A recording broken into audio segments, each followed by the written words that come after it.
Acts 2:38. Get me up a little higher here. I'm not that short. Anyway, Acts 2:38.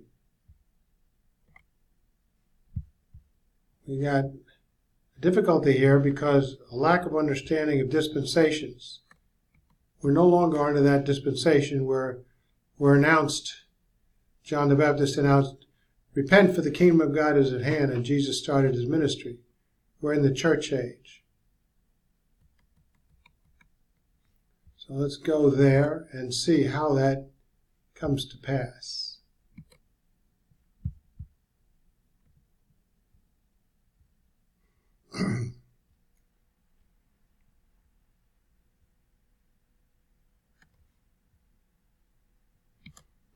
We'll highlight this through use of the table of contents. Acts 2:38, repentance relative to forgiveness of sins unto eternal life in the eternal kingdom of God means to change the mind, to turn from a belief system which is not solely in Christ alone to one which is. Repentant behavior, rather than a repentance, a change of mind from not believing to believing, is never stipulated in Scripture as resulting in sins being forgiven unto eternal life. So in Acts 2:38, the Greek words metanoeo, a verb, and metanoia, noun, rendered to repent and repentance, means a change of mind, of the mind. They do not include other spheres of activity outside of the mind, such as a change of behavior, without other words present in the text at hand to designate this. You take a look at 2 Timothy 2:24-25. God grants them repentance so that you may know the truth. You don't behave differently so you can know the truth. You believe differently. Okay.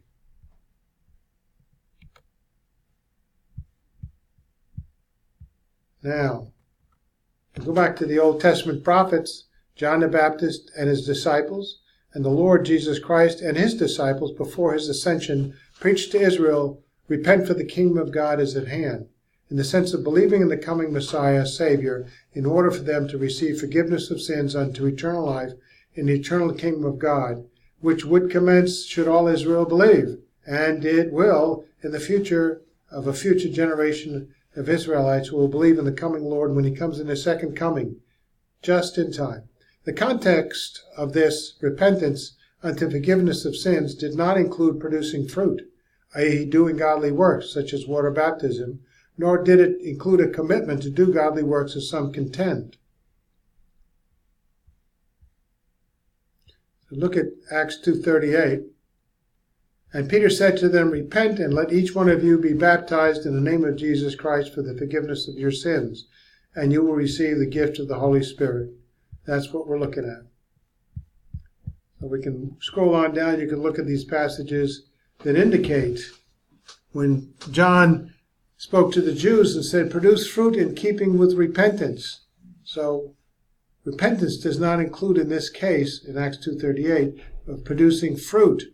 It simply means a change of mind from not believing to believing in Jesus Christ as Lord and Savior.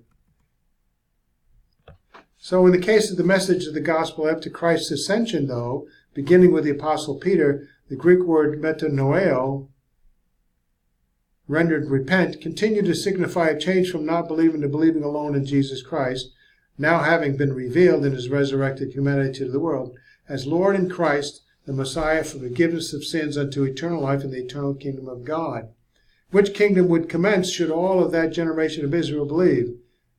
Not so to this point, but the future generation we look forward to in his second coming, Christ's second coming. Plus, in this time there was begun the reception of the gift of the indwelling Holy Spirit in all who believed, Jew and Gentile alike. But sometime after his address to the Jews in Acts chapter 2, Peter indicated that heaven must receive Jesus Christ, the Holy One, until the times of restoration of all things, i.e., until a future time when the eternal kingdom of God would commence upon all of a generation of Israel repenting and believing in Christ, whereupon his second coming. Now, Acts 2:38 is Peter's answer to the Jews' question of what should they do relative to Jesus Christ being their Lord and Christ, their Messiah Savior, including being water baptized in the name of Jesus Christ, but to symbolize and not be part of repentance as some contend. Nor was water baptism to be causative of being forgiven of one's sins unto eternal life in the eternal kingdom of God. Thereafter one would receive the gift of the Holy Spirit upon believing. Ephesians 1:13-14. So we have another passages to look at to verify this.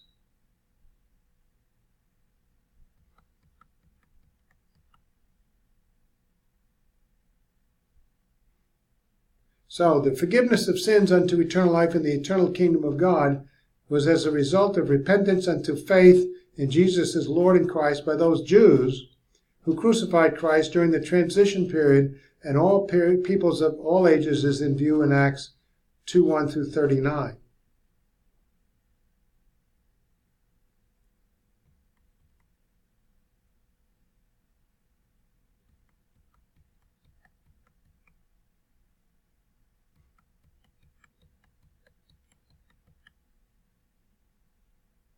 So the reception of the gift, the baptism, the permanent dwelling of the Holy Spirit was to empower the disciples and all believers to be witnesses to Jesus Christ to the ends of the earth, however it was received.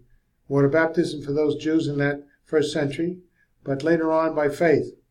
No water baptism necessary. That comes later as a symbolic testimony of what has happened when the Holy Spirit indwelt one. To be witnesses of his provision through a moment of faith alone in him alone for eternal life in the eternal kingdom of God. This gift of Holy Spirit baptism came to Jews in the transition period, as I said, to the church age, who had crucified Christ, those Jews, and had repented of their disbelief and believed in him. The Holy Spirit came upon them after their water baptism, symbolizing their salvation, but thereafter the Holy Spirit would come to all believers at the point of repentance, from unfaith to faith in Christ.